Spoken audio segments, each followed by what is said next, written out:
فيلمنا بيبدأ مع ديفيد هو وأخوه اللي اتحول لكلب وهم قاعدين في صالة بيته، ومراته بتعرفه إنها ما بقتش تحبه وإنها لقت شخص تاني. فبيتأقلم ديفيد على الوضع وبيروح على فندق كل النزلاء اللي فيه عزاب، وبيكونوا النزلاء عندهم مهلة 45 يوم إن هم يرتبطوا بحد تاني في الفندق، ولو عدت المهلة دي بيتحول الشخص ده لحيوان هو اللي بيختاره بنفسه. وبيكون القانون ده الحكومة هي اللي عاملاه بحيث إن المجتمع إنه ما يكونش فيه أي شخص عازب. وبيوصل ديفيد الفندق وبيتعمل معاه انترفيو صغير عن السن والشكل والجنس ومميزات الشخص اللي هو بيدور على ان هو يرتبط بيه، وبيستلم الهدوم الموحدة اللي كل النزلاء بيلبسوها. ولما بيدخل اوضته بيلاقي بندقية الصيد الخاصة بيه متعلقة، وبتكون الاسهم المخدرة بتاعتها موجودة على الترابيزة. وبيبص ديفيد من شباك اوضته وبيلاقي عزاب بيكونوا فاقدين الوعي، وبيكونوا النزلاء اللي في الفندق هم اللي مصطادينهم علشان يتحولوا لحيوانات. وبيكون ديفيد نايم على السرير وبتدخل عليهم مديرة الفندق وبتقول له ان هو ما يخافش من فكرة انه يتحول لحيوان لو ما لقيش شريكته قبل انتهاء المهلة، وما يخليش الفكرة دي تأثر عليه ولا تضايقه، وانه ما يزعلش لو يتحول لانه هتجيله فرصة تانية ويعرف يلاقيها برضه بس كحيوان. وبتقول له ان هو يختار شريكة تكون بتشاركه نفس الاهتمامات،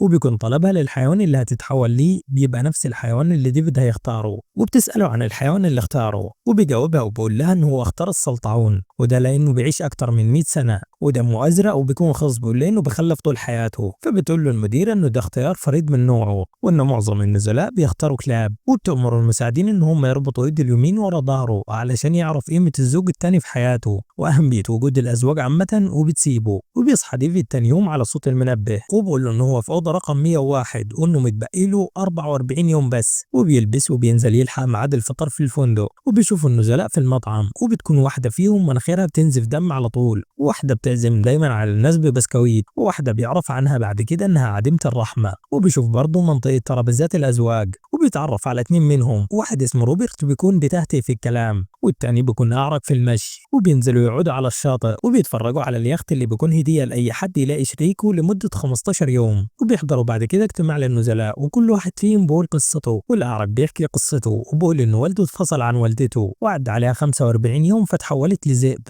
ولما كان عايز يزورها في جنينة الحيوانات اتعض من بيت الذئاب. وتاني يوم بيبعت الفندق النزلاء علشان يصطادوا العزاب الهربانين، وبيركبوا الأتوبيس وبيوصلوا الغابة وبيصطادوهم هناك وبيرجعوا بيهم للفندق. ولما بيرجعوا بيتعمل لهم جرد، وكل ما حد فيهم يصطاد أكتر كل ما فترة مهلته بتزيد يوم على كل عازب يصطاده. ولكن ديفيد ما بيعرفش يصطاد في أول يوم ليه. وفي مرة وديفيد كان قاعد مع أصحابه مع روبرت والأعرج وبيتكلموا عن الحيوانات اللي اختاروا إن هم يتحولوا ليها، بتقوم خناقة بينهم لأنه الأعرج شاف نفسه أحسن منهم لما عرف إن روبرت اختار البغبغان وهو أصلا بيتهته في الكلام، وحس إن الأعرج بيقلل من مكانته. وقال له ديفيد إن هو لما يتحول الناس هتصطاده وتاكله. ولكن بعد كده بتهدى الخناقة وبروح ديفيد والأعرج لحمام السباحة وبيشوف صاحبه الأعرج وبيعور نفسه في مناخيره. وبعد كده بيتكلم مع البنت اللي مناخيرها دايما بتنزف وبيتعرفوا على بعض وبقوا معرفين الفندق كله إن هم اختاروا بعض كزوج، وده علشان عمل الاشتراك اللي بينهم لأن مناخيرهم بتنزف. وبيتكافئوا بأوضة كبيرة وبيدوهم طفلة وبياخدوا اليخت علشان يقضوا عليه أسبوع. وفي يوم البنت اللي بتوزع بسكويت على الناس بترمي نفسها من أوضتها علشان مهلتها خلصت وما لقيتش شريكها، ولكن ما بتموتش على طول وبتفضل تتعذب وبتصوت وبتموت بالبطيء. وبروح ديفيد يتكلم مع البنت اللي هي عديمة الرحمة اللي كان ملاحظ انها بارعة جدا في الصيد، وانه وقت ما كانوا بيصطادوا كان بيدعي قدامها انه قلبه ميت علشان يصير اعجابها. فبيوريها وبقول لها انه قد ايه هو مش همه البنت اللي عماله تصوت، وانها كانت المفروض تموت على طول علشان صوتها معكر له مزاجه. فبتسمع عديمة الرحمة ولكن بتكذب عليه وبتقول له انها مش سامعاه من صرخ البنت اللي بتموت. وفي مرة تانية بينضم ليها ديفيد في الجاكوزي وبيحاول انه يتكلم معاها، فبتعمل انها بلعت زيتونة من المارتين اللي بتشربه وبتتخنق وبتموت. ولكن ديفيد ما بيتأثرش وبتكتشف عديمة الرحمة انها لقيت شريكها، وبيعرفوا باقي الفندق ان هم هيرتبطوا ببعض وبيدوهم اوضه كبيره. وكانت عديمة الرحمة بتعجب بيه اكتر كل ما بتشوفه بيعمل حاجات من غير ما يظهر فيها اي شفقه، زي المره اللي ضرب فيها البنت الصغيره بنت الاعرج. وبتصحي عديمة الرحمة تاني يوم وبتقول له انها قتلت الكلب بتاعه اللي هو اخوه، وبتقول له قد ايه هو كان بيعيط وبيتألم وهو بيموت. ولكن ديفيد بيتأثر وبتكتشف عديمة الرحمة ان هو كان بيكذب عليها، وبتروح علشان تسلمه لإدارة الفندق. وفي طريقهم بيهرب ديفيد منها وبيجري في الفندق لغاية ما بيضربها ببندقية الصيد وبيخليها تفقد الوعي، وبيجيب البنت اللي شغالة في الفندق علشان تساعده. وبعد كده بتخليه يضربها بالبندقية هي كمان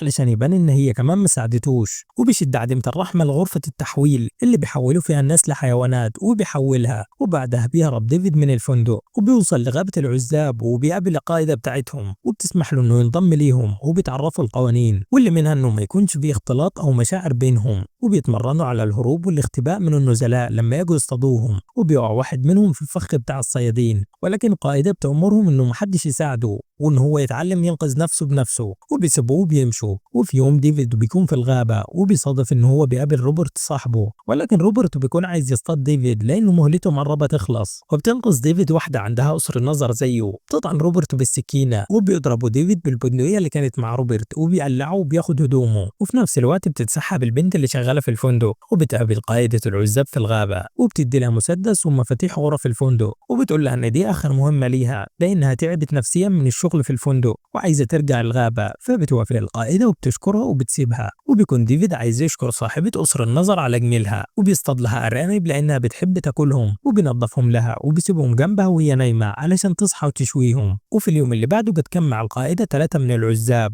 واللي هم ديفيد وصاحبة قصر النظر وواحد كمان، وبتلبسهم لبس مدني نظيف وبيروحوا هم الأربعة المدينة كأنهم زوجين، وبيوصلوا للمول التجاري وبيتفرقوا علشان يشتروا حاجات القائدة كانت طلبها منهم، وبياخد شرطة في المول باله إن ديفيد لوحده وبيروح يقبض عليه، ولكن بتيجي بسرعة صاحبة قصر النظر وبتمثل إنها حبيبته فبيسيبهم الشرطة وبيعتذر ليهم، وبيتجمعوا هم الأربعة تاني وبيروحوا لأهل القائدة وبيزوروهم وبيمثلوا كأنهم شغالين في شركة مع بعض وإن حبيبها هو الرضع اللي معاهم، وبيسلموا عليهم وبيسيبوهم وبيروحوا الغابة. وبيجي اليوم اللي بعده وبتجهز القائدة لاقتحام الفندق وبتعرف كل واحد من العزاب مهمته، وبيجي الليل وبيتحركوا وبيوصل ديفيد لليخت اللي عليه صاحبه الأعرج وأسرته وبيقتحم عليهم المكان مرة واحدة، وبيفضح الأعرج وبيقول لمراته إن مناخيره سليمة وإنه كان بيعور نفسه وبيكذب عليها وإن اللي على قميصه ده مش دم وممكن يبقى كاتشب، فبتضربه مرات الأعرج بالقلم على وشه وما بتصدقوش، وبتدخل القائدة الفندق وبتقتحم أوضة المديرة وبتأمر زوج المديرة إنه هو يقتل مراته بالمسدس وإلا هيخلي مراته هي اللي تقتله، فبيضرب على مراته بالمسدس ولكن المسدس بيكون فاضي وبيخلصوا عليهم وبتنتهي مهمتهم، وبيرجعوا بعدها الغابة على طول وبيفضلوا يحتفلوا طول الليل وبيرقصوا ولكن كل واحد فيهم لوحده. وبيلاقي ديفيد تاني يوم إن الشخص الرابع اللي كان معاهم في المدينة بيدي صاحبة قصر النظر أرانب فبتقبلهم منه، فبيقلق وبيطلع الراجل ده عنده طول نظر وبيكتشف ده ديفيد لما بيتكلم معاه، وبيرجع للبنت اللي نظرها قصير وبيعترف لها بحبه في السر وإنه في عامل مشترك بينهم هما الاتنين وهي مشاكلهم في النظر، وبيخترعوا لغة إشارة خاصة بيهم إن هما يتواصلوا بيها قدام العزاب، وبيتفقوا إن هما هيقربوا من الغابة في أقرب فرصة. وبتكتشف القائدة اللي بينهم وبتاخد قصيرة النظر وبتوديها لدكتور عيون وبتضحك عليها إن هو هيعالجها لكنه بيعميها، وبيطلعوا برا المستشفى وبتكتشف قصيرة النظر اللي حصل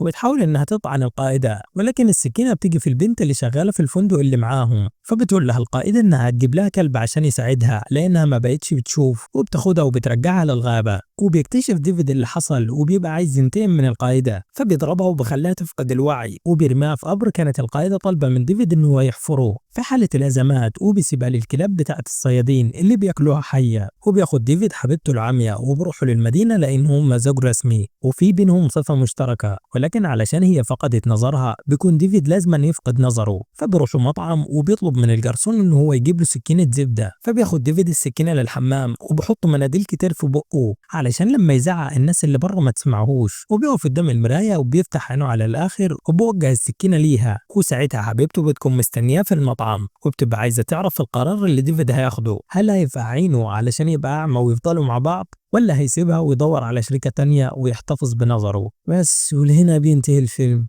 أنا عارف إنه فيلم مجنون كده غريب بس عاد